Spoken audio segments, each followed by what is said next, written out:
My average day. Okay. Wake up, have some coffee.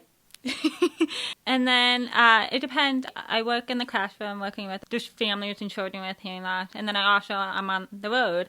And so I get in my car, I wear a smile on my face, and then I knock on the door and I'm ready to play with their child. I always ask the parents, like, what do they want for their child? What do you want them to learn? How are they learning every day? Like, what is their schedule like?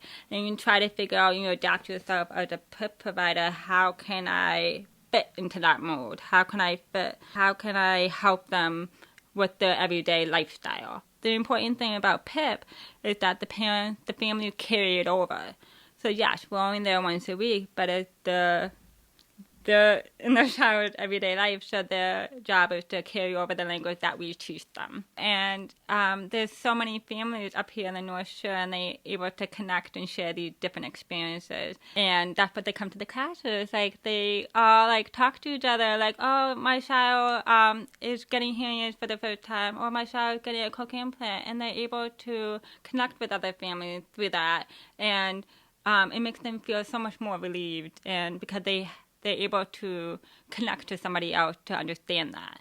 Because it's hard. You sometimes feel alone, and you're not. And that's what PIP is here for, these families, to be able to connect with other families. I think growing up with a hearing loss and going to a school where I learned speech and language and mainstreaming into a public school, I think I'm able to bring that experience to the families that I work with. And it's inspiring to me because, like, I know what they're going through.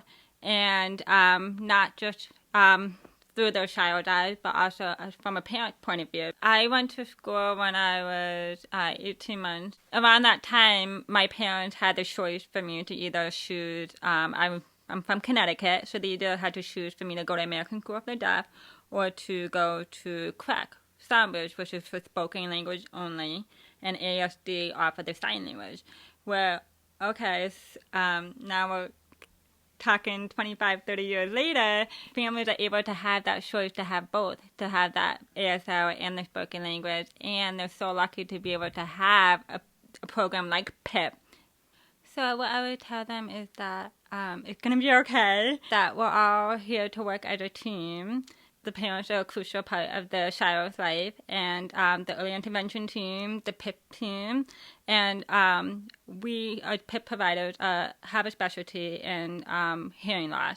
And so we're able to work with those families and help them, guide them to see the road to success and how to get from A to B. Like, there's going to be bumps in the road, and for every child, even a child that doesn't have a disability, there's always going to be that bump in the road. It's just about working together. And that's what the PIP program is about. It's about working together and just seeing the child, the whole being, how to help them be successful.